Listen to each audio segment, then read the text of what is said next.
Assalamualaikum warahmatullahi wabarakatuh.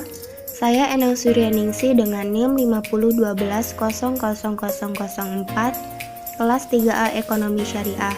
Di sini saya akan menjelaskan tentang dasar hukum dan metode perkembangan hukum ekonomi syariah di Indonesia. A. Pengertian hukum Islam. Istilah hukum Islam merupakan terjemahan dari Islamic Law dalam literatur barat. Istilah ini kemudian menjadi populer. Untuk lebih memberikan kejelasan tentang makna hukum Islam, maka perlu diketahui lebih dulu arti masing-masing kata. Selanjutnya, Islam adalah bentuk masdar dari kata-kata aslama yuslimu islaman dengan mengikuti af'ala yuf'ilu if'alan yang mengandung arti ketundukan dan kepatuhan serta bisa juga bermakna Islam, damai, dan selamat. Namun, kalimat asal dari lafaz Islam adalah berasal dari kata salima yaslamu salaman salamatan yang memiliki arti selamat dari bahaya dan bebas dari cacat.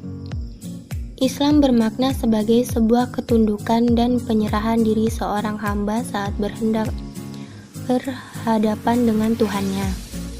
Hal ini berarti bahwa manusia dalam berhadapan dengan Tuhannya harus merasa kerdil, bersikap mengakui kelemahan dan membenarkan kekuasaan Allah Subhanahu wa Ta'ala. B. Perkembangan ekonomi syariah di Indonesia. Sistem ekonomi syariah adalah salah satu dari sistem-sistem ekonomi lainnya, seperti kapitalisme dan sosialisme. Menurut Jimli Asidiki, dalam perspektif konstitusi ekonomi, kita tidak perlu terjebak dalam diskusi mengenai ideologi ekonomi.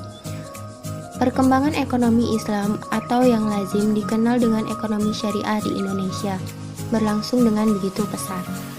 Menurut pandangan Islam bahwa istilah hukum dan syariah merupakan satu kesatuan yang tidak bisa dipaksakan, karena setiap kali mengkaji hukum sejatinya adalah syariat itu sendiri. C. Ruang lingkup hukum Islam. Ruang lingkup hukum Islam dalam arti fikih Islam meliputi ibadah dan muamalah. Ibadah mencakup hubungan antara manusia dengan Tuhannya. Apabila hukum Islam disistematisasikan seperti dalam tata hukum Indonesia, maka akan tergambarkan bidang ruang lingkup muamalah dalam arti luas sebagai berikut. 1. Hukum perdata. Hukum perdata Islam meliputi salah satunya ada muamalah. Dan yang kedua ada hukum publik. Hukum publik Islam meliputi salah satunya ada jinayah. D. Objek hukum Islam atau mahkum fih. Secara singkat dapat dikatakan bahwa yang dimaksud dengan mahkum fih adalah perbuatan mukallaf yang berkaitan atau dibebani dengan hukum syar'i. Dalam bahasa lain, mahkum fih adalah objek hukum, yaitu perbuatan orang mukallaf yang terkait dengan titah syar'i yang bersifat mengerjakan, meninggalkan maupun memilih antara keduanya. Objek itu adalah perbuatan orang mukallaf yang kemudian ditetapkan suatu hukum darinya. Dalam istilah ulama usul fikih, yang disebut mahkum fih atau objek hukum, yaitu sesuatu yang berlaku pada hukum syara. Objek hukum adalah perbuatan itu sendiri dan hukum itu berlaku pada perbuatan dan bukan pada zatnya. E. Prinsip hukum Islam. Prinsip membentuk hukum Islam dan setiap cabang-cabangnya. Pertama, prinsip tauhid. Prinsip ini menyatakan bahwa semua manusia ada di bawah suatu ketetapan yang sama, yaitu ketetapan tauhid, ditetapkan dalam kalimat la ilaha illallah, yang artinya tidak Tuhan selain Allah. Kedua, prinsip keadilan. Islam mengajarkan agar dalam hidup bermasyarakat ditegakkan keadilan dan ihsan. Keadilan yang harus ditegakkan mencakup keadilan terhadap diri sendiri, pribadi, keadilan hukum, keadilan sosial, dan yang terakhir keadilan dunia. Ketiga, prinsip amar ma'ruf nahi munkar. Dua prinsip sebelumnya melahirkan tindakan yang harus berdasarkan kepada asas amar ma'ruf nahi munkar. F. Tujuan hukum Islam. Pembentukan hukum Islam memiliki tujuan untuk merealisasikan kemaslahatan manusia dengan menjamin kebutuhan pokoknya.